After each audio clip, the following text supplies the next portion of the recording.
How's it going, guys? I'm Jordan Syatt from SyattFitness.com, and in this week's video of the week, I want to talk about a very controversial topic, which is calorie counting. If you're friends with me on Facebook or Twitter or Photocracy or any of my other social networking sites, you've probably noticed that I've been asking controversial questions once or twice a week to spark a debate on my pages. And personally, I love debating. I love arguments, respectful arguments.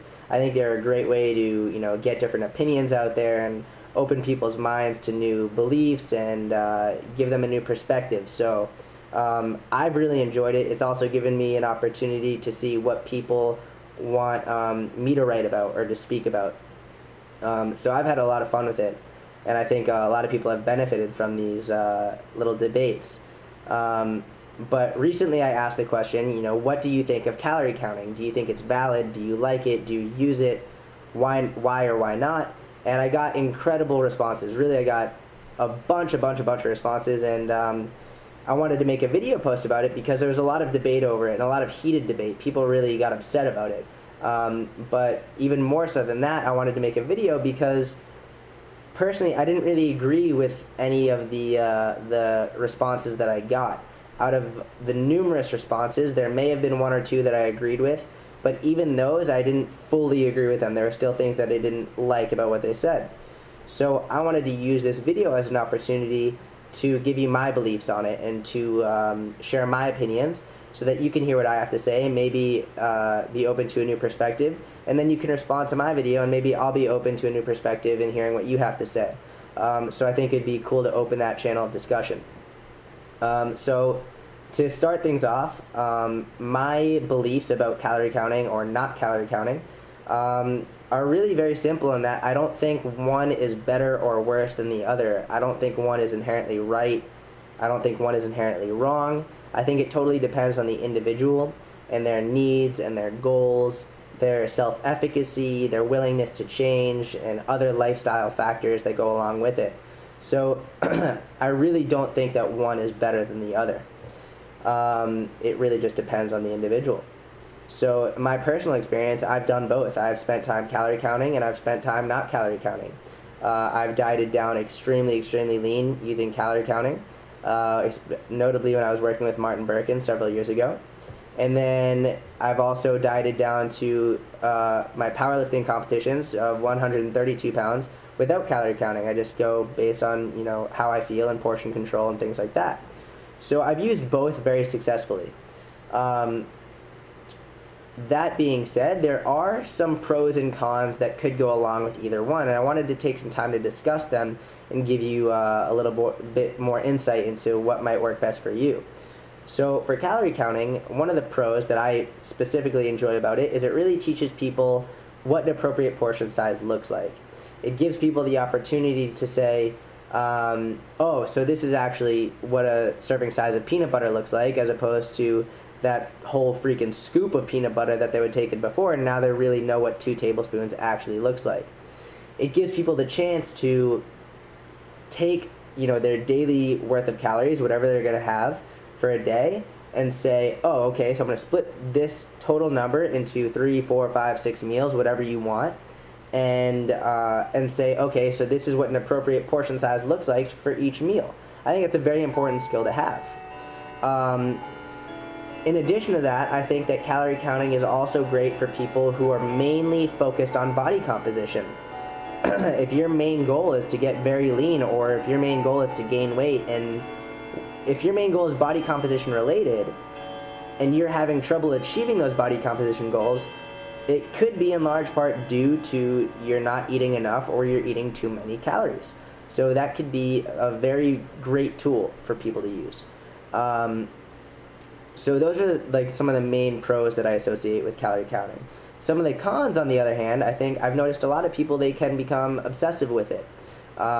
They need to weigh every single piece of food. They need, every single fruit, vegetable, meat, everything they eat all the time has to be weighed. They can't enjoy themselves outside of the house because they don't have a scale. So it really makes for awkward social situations, and they can't really live a happy life, which honestly I don't consider worth it. I wouldn't say everyone does that with calorie counting, but that is one possible side effect, especially if you have that type of a personality.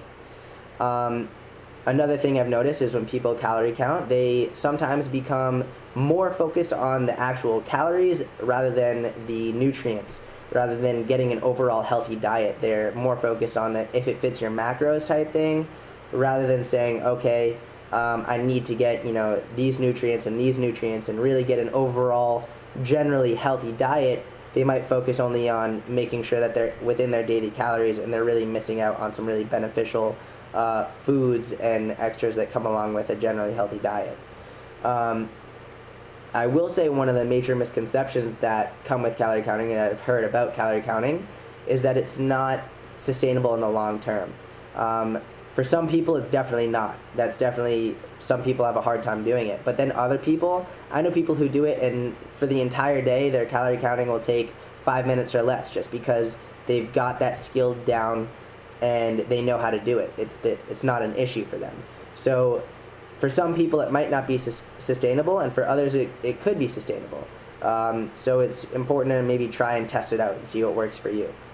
So those are my general views on calorie counting. And then when we go over to not calorie counting, there's other pros and cons as well. So probably the best pro of not calorie counting is I think people tend to focus more on the foods that they're eating. They're trying to stick to whole quality foods, unprocessed, nutrient-dense foods, which I can't argue with that. It's fantastic. I think that's great. And I think regardless of whether you're calorie counting or not, the majority of your diet should come from whole, unprocessed foods.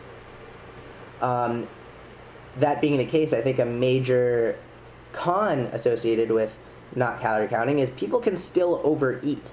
It's not uncommon for people who don't calorie count and to not really understand what an appropriate portion size looks like. For example, I'll use the nut butters again. I know people who don't calorie count. They only focus on, high quality unprocessed foods.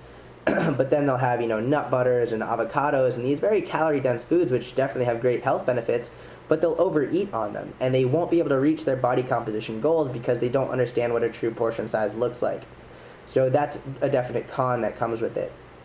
Another thing I've noticed with the non-calorie counters is a lot of times they tend to demonize certain foods if it's not if it's not like organic or if it's not unprocessed. They demonize these processed foods as inherently bad. And I'm of the belief that it's very important to incorporate, to not demonize foods, to incorporate every food in some way, shape, or form, so you don't pigeonhole yourself, or you don't make yourself fall into this trap of saying foods are inherently bad for you.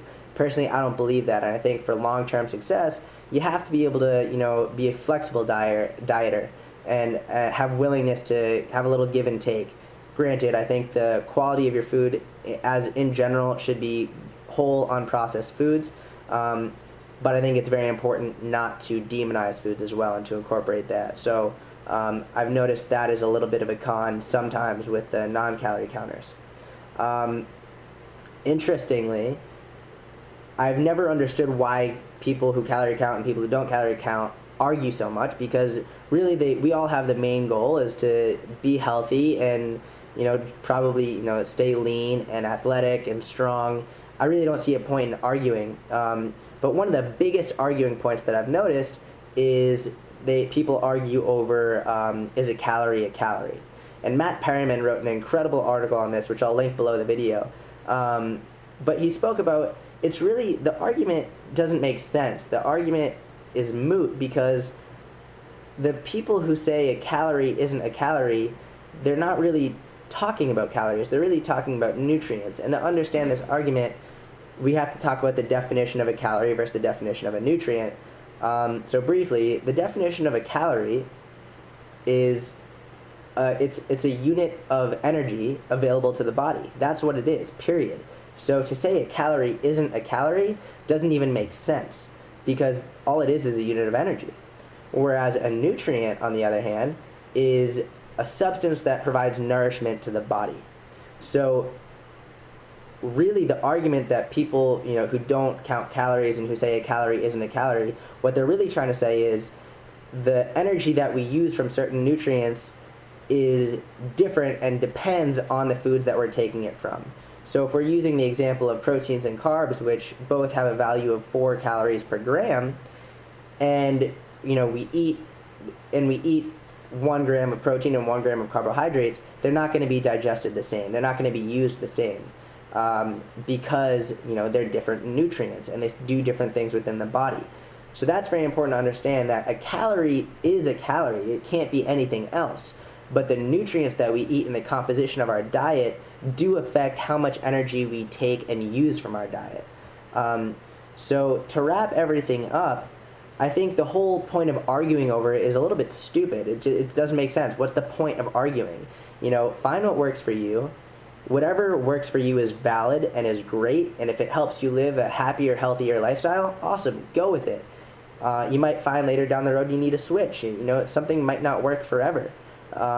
But if it works for you, great. Don't let anyone tell you otherwise, and don't condemn anyone else because they don't follow the same thing as you do. Stick to a diet largely consisting of whole and unprocessed foods. Feel free to incorporate traditionally unhealthy foods here and there. Don't go crazy and drive yourself insane by not being able to eat your favorite food sometimes. But I mean, that's pretty much it. That's my beliefs. Sorry for the rant. I hope you enjoyed the video. If you have any questions or comments, which I really hope you do, please leave them below. And yeah, that's pretty much it. Happy holidays, everyone. Happy Hanukkah, Merry Christmas, Happy Kwanzaa, and I will talk to you all soon. Have a good night.